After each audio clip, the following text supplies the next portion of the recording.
Hi, my name is Marion Reynolds. I'm going to be giving you my windshield tour of my hometown, Anchorage, Alaska.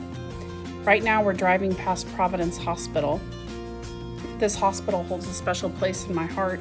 I was born here and had all three of my kids here, and I work here as a nurse in the emergency department.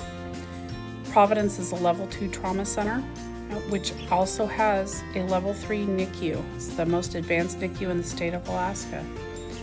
We have many certifications that we're very proud of, but most recently for 2024 and through 2025, we've been nationally recognized as a high-performing hospital in 7 different areas.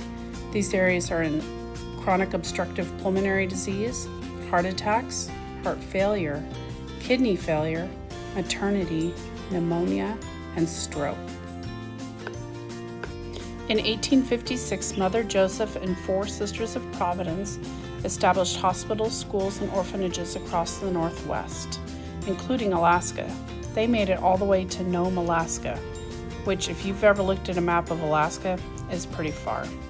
We have 5 major values: compassion, dignity, justice, excellence, and integrity.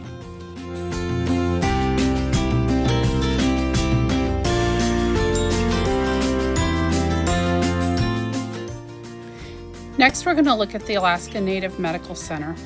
This is a large level 2 trauma with a level 2 NICU hospital campus designated for the care and treatment of Alaska Natives, Native American Indians, as well as Native Hawaiian. Basically, anybody who has their Bureau of Indian Affairs card can be seen and treated at this hospital. It's a large campus. It's got several hotels on campus for people that fly in from the villages for care.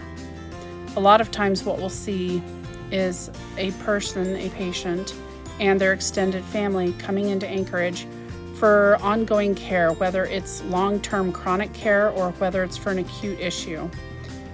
These hotels on campus give the option of the family staying with their loved one and assisting in the care as they can. This hospital is a federally funded hospital system. It also is in conjunction with many of the different Native corporations that serve the Alaska Native people. These different corporations represent the different areas of Alaska that represent different tribes. But here on this campus, you'll see a lot of South Central Foundation.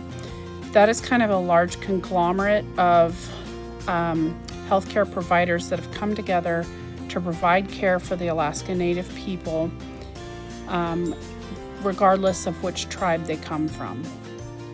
This campus is pretty cool in that it's got a lot of advanced imaging and advanced stuff that maybe not every hospital has. It is right next door to Providence, Alaska Medical Center. We do see a lot of transfers from this hospital at Providence for higher levels of care.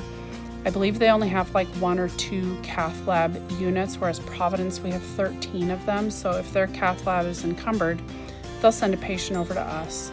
Or a baby who needs advanced care in our NICU can absolutely come to us. It's a beautiful campus.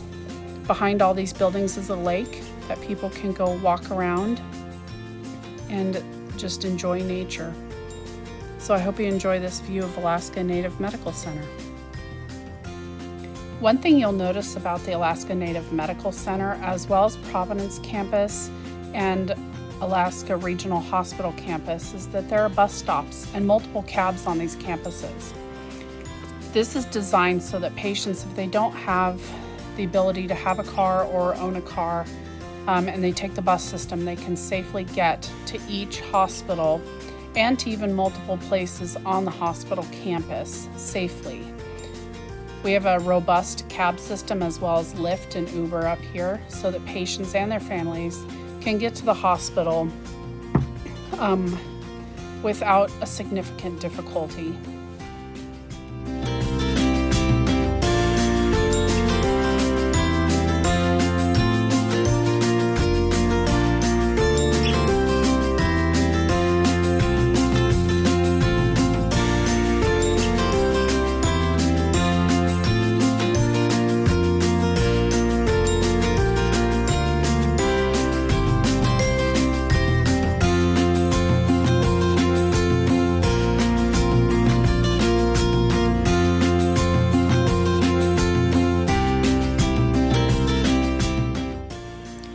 This next hospital is Alaska Regional Hospital. It's the smallest hospital in Anchorage that services the community, has about 200 beds, and focuses mainly on cardiac care, as well as labor and delivery and maternal medicine. One of the fun things about this hospital is that it backs up to the small airplane airport here in Anchorage. It's one of the largest in the world. But you can life flight a person out of, let's say, a remote native village, and if they need to, they can taxi right up to the back door of this hospital because the runway is literally right behind the hospital. So kind of a fun thing about this little hospital. This is an acute care hospital.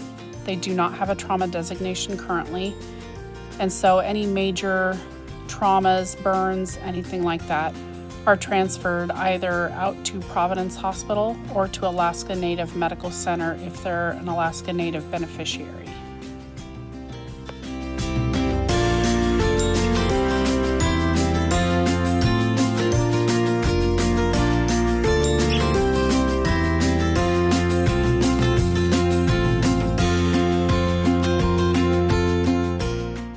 This next facility is the Alaska Psychiatric Institute.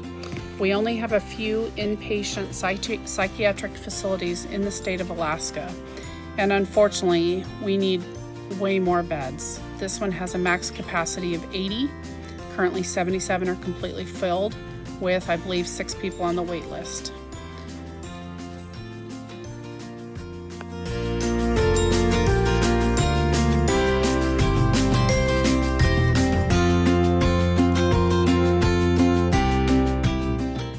This next facility is North Star. This is an adolescent inpatient psychiatric ward.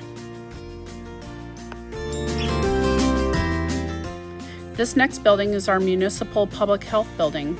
This is where people can go and get treated for communicable diseases, TB, AIDS, hepatitis, and many STDs that need continuing care, treatment, and surveillance.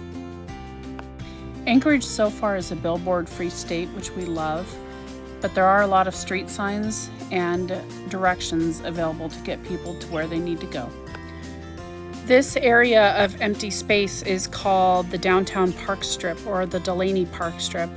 This is a big strip of ground in the middle of downtown Anchorage. There's a lot of soccer tournaments that go on here down in the summer. There's also tennis courts, bocce ball courts, as well as a couple of playgrounds for kids to come out and play in. They also hold large festivals, as well as many other rallies and community events on this park strip.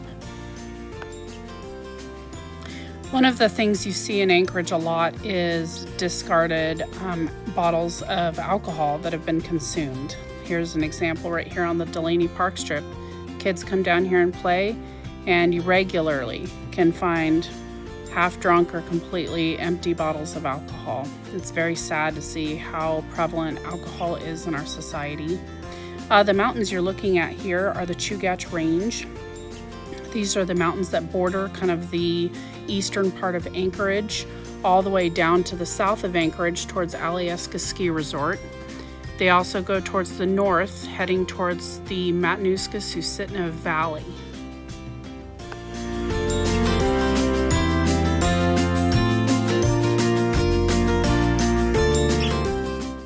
Right here you'll see on the Delaney Park Strip one of the many public, open ice skating rinks that we have available. They're maintained in the winter, and you'll see kids having hockey practice or just open skate for anybody who lives in the area. And then during the summer they put basketball hoops in there, and you'll see a lot of adults and kids playing pickup games of basketball during the summer.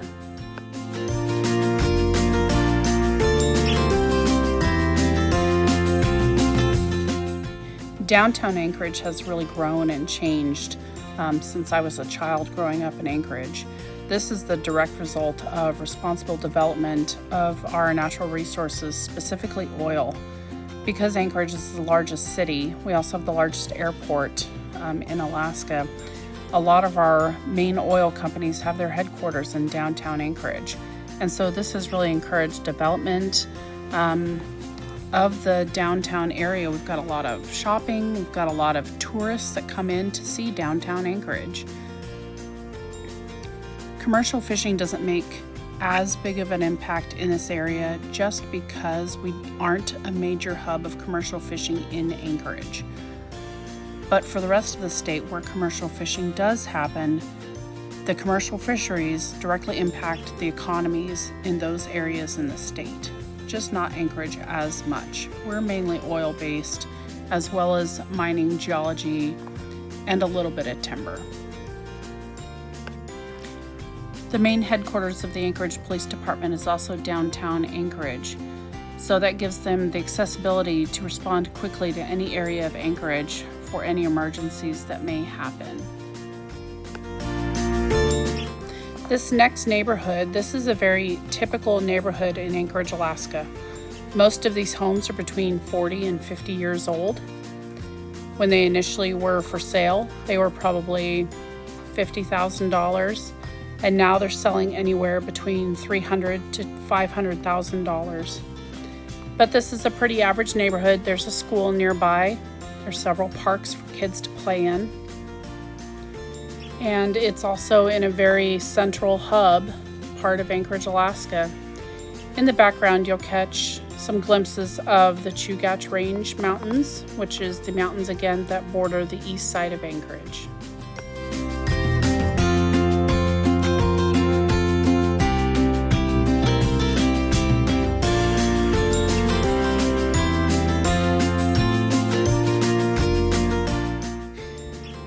This is one of the many trailer parks in Anchorage, Alaska. As you can see, the trailers, there's a lot of them crammed into a pretty small space. Most of these have very thin walls and very minimal insulation. This is the biggest university we have in Alaska. This is the University of Alaska Anchorage. There are many satellite locations for the University of Alaska. One in the Mat-Su Valley. We've got ones in Sitka, Juneau, Fairbanks, and many other areas in the state. But this school is by far the biggest hub. We also have the WWAMI program, which is a cooperation between 5 different states to have medical schools where the students can start in their home state. Then they travel to the University of Washington Medical School to do the majority of their training. And after that, they travel around these 5 states that are part of this cooperative to get their residencies as well as their many hours of clinical training during medical school. My sister was actually a graduate of this program, and it was a really great experience for her. But we have many different sports teams here, hockey, volleyball, basketball, and this is where I went to nursing school. But it's a really good school and very conveniently located in Anchorage, Alaska. UAA is conveniently located next to Providence Hospital as well as Alaska Native Medical Center. And so we see a lot of nursing students as well as medical students coming in and learning how to do their job, how to be a nurse, how to be a doctor, amongst working professionals. So it's been very cool to see the ones graduating and coming back as permanent staff.